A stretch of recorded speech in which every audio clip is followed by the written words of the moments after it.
The following is a special presentation of Tony Kurre Radio. Keep your mission on your mind and your mind on your mission. This is Mission Minded with Michael Coleman. Tony Kurre Radio Network. It is TKR along with Michael Coleman. He is the Heart of Alabama Food Bank CEO and does fantastic work. We do a show called Mission Minded. Keep in mind your mission in your mind. It's a business show that we continue to expand out, and it's like the old tree. You know, the branches go out. We continue to have new and interesting ideas. We're always looking for new stuff. Info at TonyKurreRadio.net. Info at TonyKurreRadio.net. We always get emails every single week. We have a couple emails to get into, and you wanted to get into how to say no. Now, are you saying no in business, in relationships, in life, or everything? It can apply to everything, but usually, and the reason I love this topic is because it's something that I'm plagued with. I have a particular daughter. Actually, both my daughters are plagued with the same thing, and I can recognize it, but I'm still very guilty of it. And some of the times I just don't count the consequences, but the inability to say no to things can really chip away. It can have some serious consequences. It could chip away at your mental health. It could chip away just with your stress level, all those kind of things. And so really, for me, I wanted to look, I was reading this article about it, but I wanted to look at myself, why is it that for me personally, instead of just going and reading, why did different people do it? Why do I have such a struggle with telling people no? And when you're in the nonprofit, I got into the nonprofit space because I really genuinely want to help people. Mm-hmm. So my brain is kind of fixated on, hey, if I have an ability to do something, I want to help. The truth of the matter is, though, and I think it goes back to a biblical principle. When Apostle Paul's writing, and he says, our Lord said, it's more blessed to give than to receive.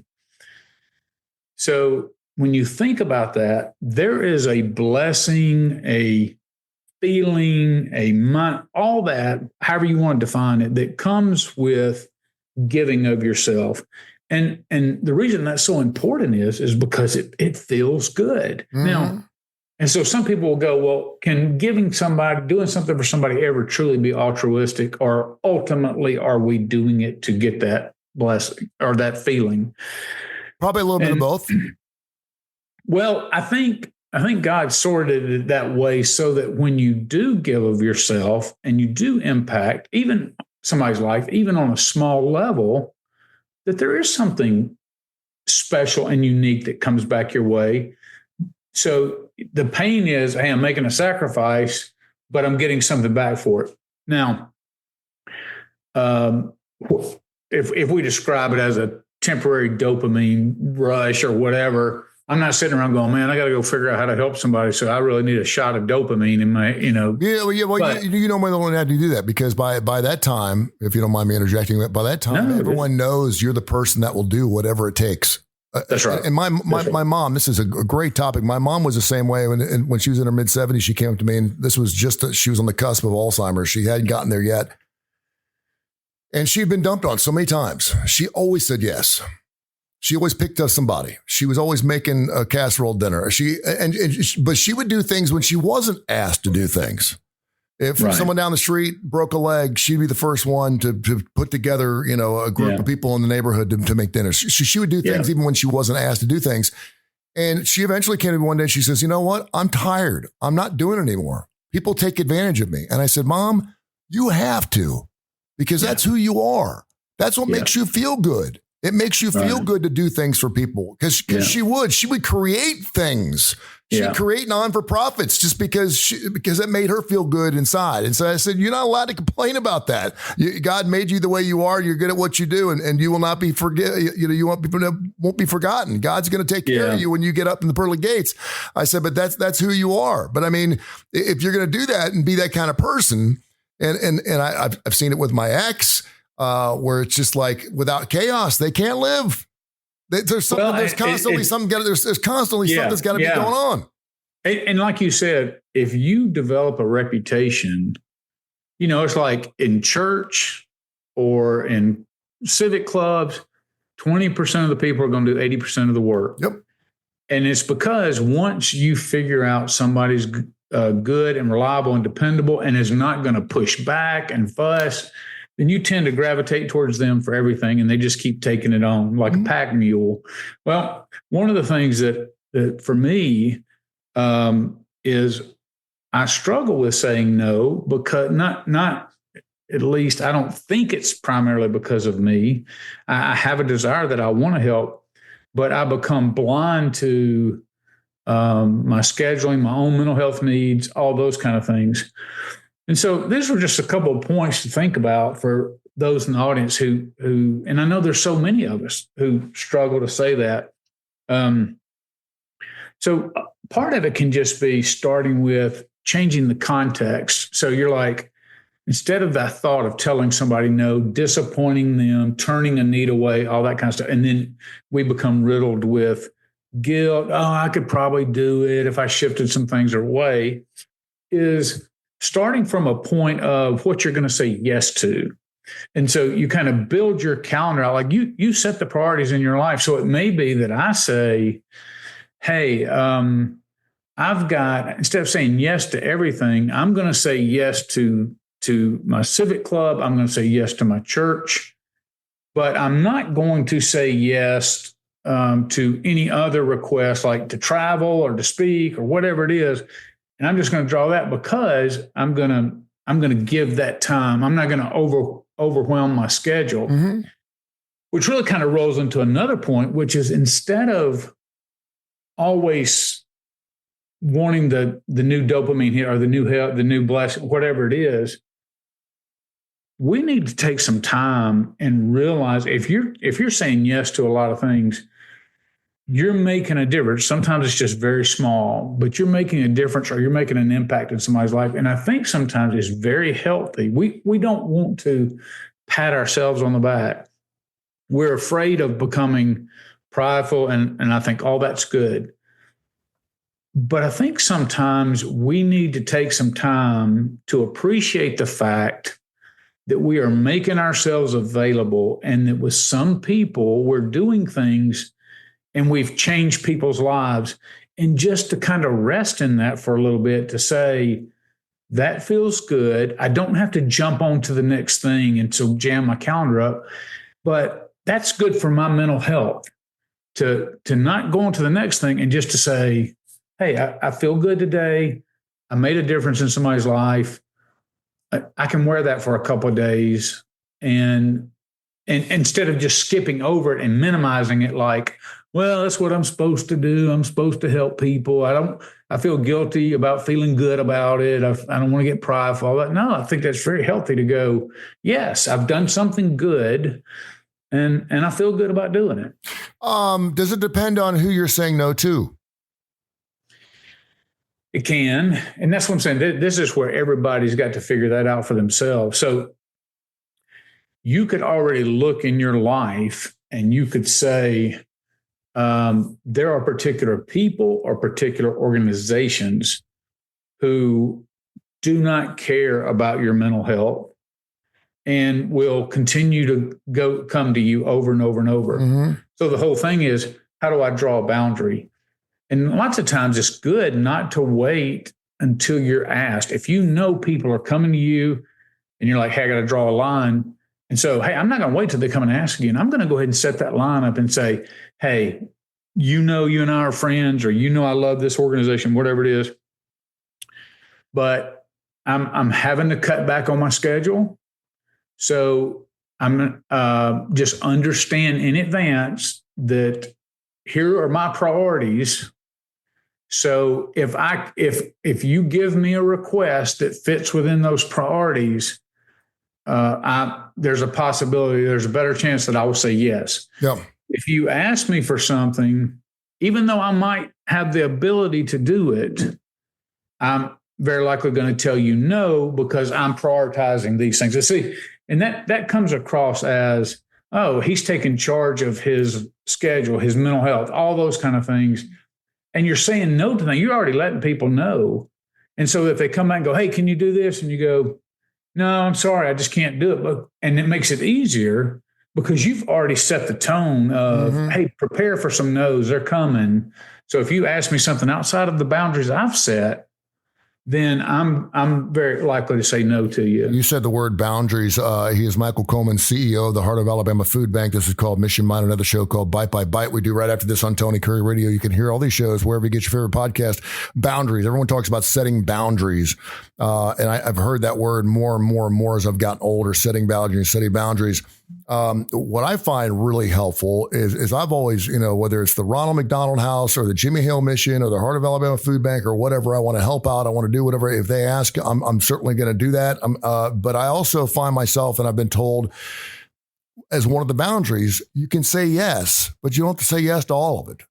That's right. And I did something for the Heart Gallery, which is a great organization, fosters kids in the great state of Alabama. And I've done things for them in the past. They pulled me up and they're like, hey, listen, we got this thing.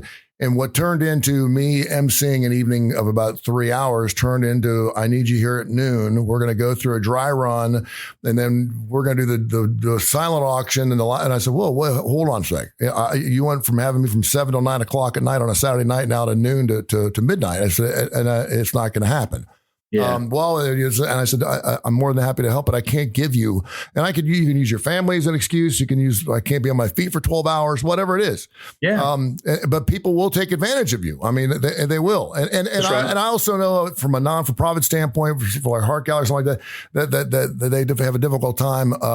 But they have board members. They have people that are getting paid to do what they do, and I'm happy to help out. But yeah, so you could say yes, maybe with a wink and a nod, and say, yeah, I'll be there. I'll make an appearance for a couple hours, but then I'm going to be on my way. And then if you end up staying and you're having a good time, then you look like the guy. You look like the man because you're actually putting the time in.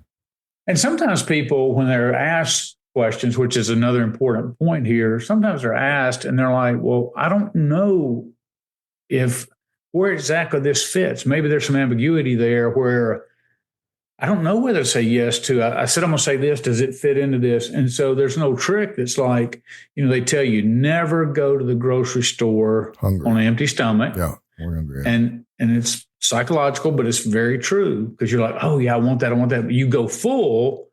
So you don't look at everything in this, I got to have this, especially with junk and sweets and all that.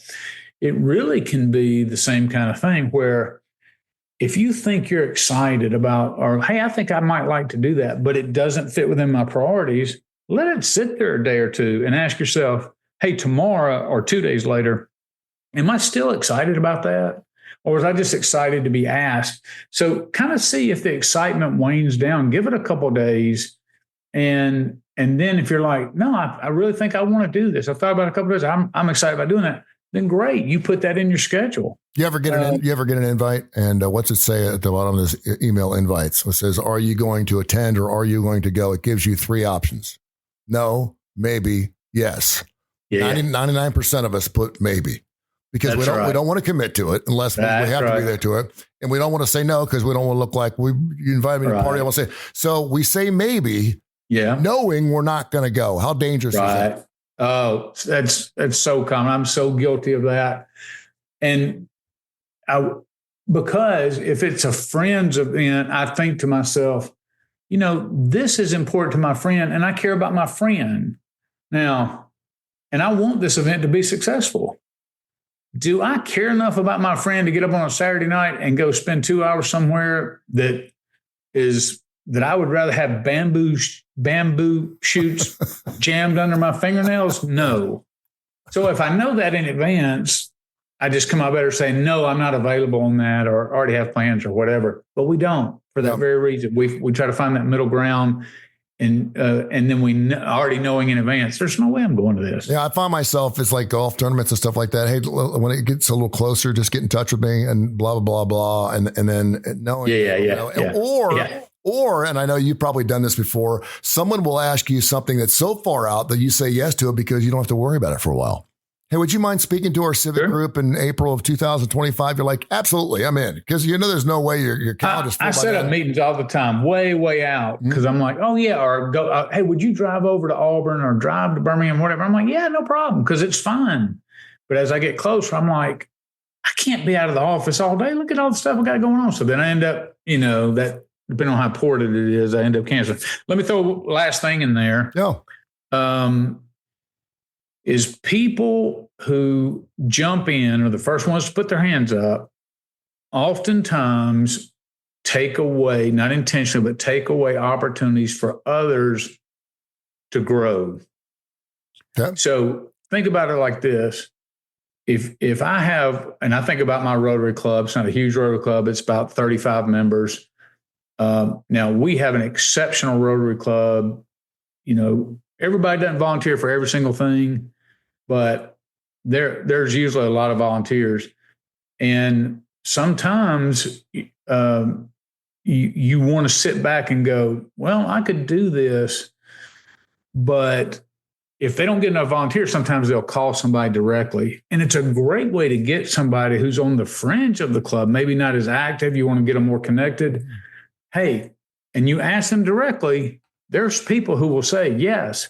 And they are more than willing to do it, but they're not going to volunteer. They have to be asked. Maybe they're shy, whatever. Or maybe they're a little concerned about, it's new, whatever. And if everybody is always the same people are always chiming up and taking the opportunities, then it doesn't leave any space for other people to be asked and to then grow through those relationships.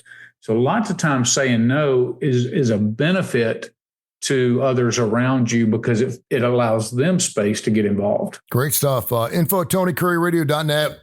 Info@TonyCurryRadio.net to send your email questions about saying no.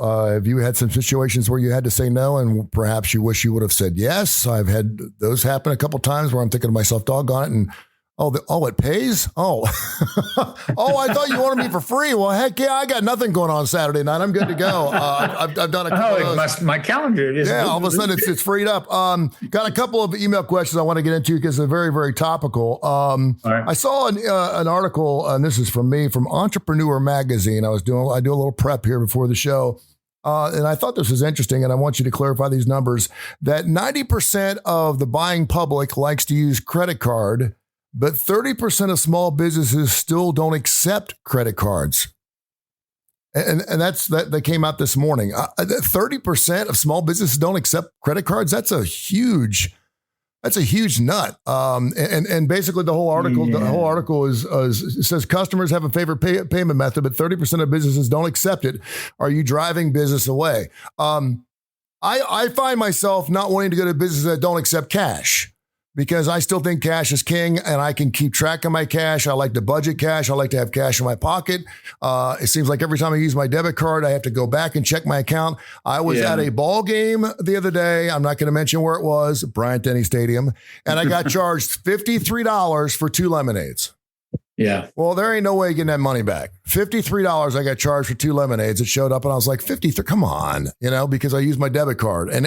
But they don't take cash at Bryant-Denny Stadium. I hate that. So can you just talk about a little bit about that? And I know now you can do PayPal. I just find that incredibly hard to believe. Now, having run a small shop, and here's one of the reasons I find it so incredibly hard to believe is because there's so many different ways. Now, maybe they're only saying credit cards and not, because, you can do Venmo, you can do other PayPal, other things that aren't necessarily a credit card. I use Apple Pay, and of course it's tied to a credit card. Mm-hmm. But I'm just thinking, I'm sure there are, because I do occasionally would go into a small mom and pop shop, but it's usually the ones that I see are usually related to a business that's owned by older people and they never updated their processes. But for a new business to start out and not take a credit card, I find that incredibly hard to believe that you would launch a business in today's world without the willingness to either accept a credit card or some form of electronic payment. Now, the reason why some people didn't do that, like I do remember for years, you go in, you'd say, there's a minimum of $5. You see this at a gas station, minimum purchase required. Mm-hmm. And part of that is I learned as a business owner, all the credit cards that we would use, we would get this printout, and depending on the rewards they had and all that, they had certain fees connected to them. But on average, a credit card charges the business 4%. So what gas stations are saying is, look, if the margin in a particular product, $1 or $2, it's not worth the margin that I have to pay or the expense that I give up. So you have to get a certain amount through the volume. I'll be able to recover my money or whatever. And that's kind of stuff that's all about. And it does have to be considered. Like sometimes if you go to, like, I renew my licenses online, my vehicle registrations, and they say things like, hey, there's going to be a 3% surcharge. And what they're doing is they're just recovering their fees. Yeah. We have it on a nonprofit that says, hey, you go to our website and they're going to make, let's say you're going to make $100 donation. And it says, are you willing to donate to cover the fees of this transaction? So they may say yes. And then the donation's actually $103.50. Yep. Well, we only get 100 of it. They get credit for the 103. But I'm just saying all that's some of the reasoning behind it is why somebody wouldn't do it, is maybe they can't feel like they can cover it, or why it was done in the past. I just don't understand in today's time why anybody would try to start a business without a credit card. It just doesn't make sense. There's no doubt. Neil and Bessemer, and it's funny because Neil, I know exactly what Neil's talking about. Neil said there's a Wendy's down the street, and it's got to be this one right down for me on Morgan Road, because they were doing a bunch of construction that took about 6 months to do. It was killing all the businesses. There was a DQ across the street, a couple of gas stations, and they were adding a lane of traffic, and it killed everybody. And then as soon as the road opened up, everyone got fat and everyone got happy, but no one ever went to this Wendy's. And every time I looked over there, they actually put on their sign outside, Wendy's, yes, we're open. And I'm thinking to myself, that's not a good look. I don't like to see, yes, we're open, and I don't like to see under new management. Because if you're telling me a store is under new management, that means it's really sucked for a long period of time before that. And I don't know what new management is going to do to make that better. So if you think about putting a sign up under new management, don't do that. Because to me, as a consumer, as a customer, I think that means your business has probably been running really bad for a long period of time. That Wendy's down the street is closed. And now it just came out this morning. Wendy's has announced that they're closing 140 stores nationwide, but they're going to open 140 stores in different areas. In other words, they just picked out, it says Wendy's is closing 140 restaurants in the coming months. Bear with me here. In coming months, the fast food chain announced this week, but the company said it would open an equal number of new locations in areas it believes can generate better business for Wendy's. And Neil was like, don't you have people in your organization that know where to open up restaurants? And in this particular case, they just went through an entire remodeling of this Wendy's, and I bet you they had maybe 3 customers, and then they're closing the place down. And I'm just wondering, someone should lose their job for that. How do you open up 140 locations of Wendy's? You close those because the location's not right. Don't you do your homework before you do that? Well, I will tell you what likely happens. So let me go back to your comment, because it's interesting, because I have a little bit different perspective on this. I totally get what you're saying, that if you say under new management, business has not been good. But let's say you have an established name, and I'm just going to say it's some sort of chain. Let's just say it's a Wendy's, and it says under new management. Well, the reason people haven't come in is because they know that particular place is crap. Either the service is bad, the food's bad, whatever it is. So so once a reputation is built, it's never going to change unless they think, well, so if I put up under new management, and I know maybe I like Wendy's, but I hate that Wendy's. Yeah. Under new management might say, okay, I'm going to give it a chance. Okay. And go, you know what I'm saying? Yeah, and I get that. It better be good.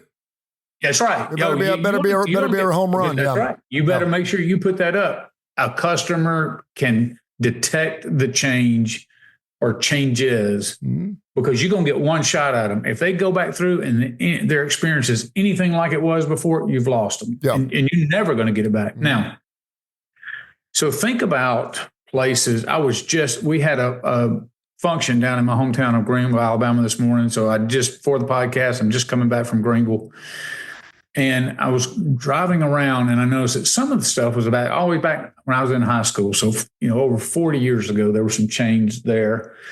And you notice what happens is in any given time, somebody comes in and they try to say, okay, this is a good location.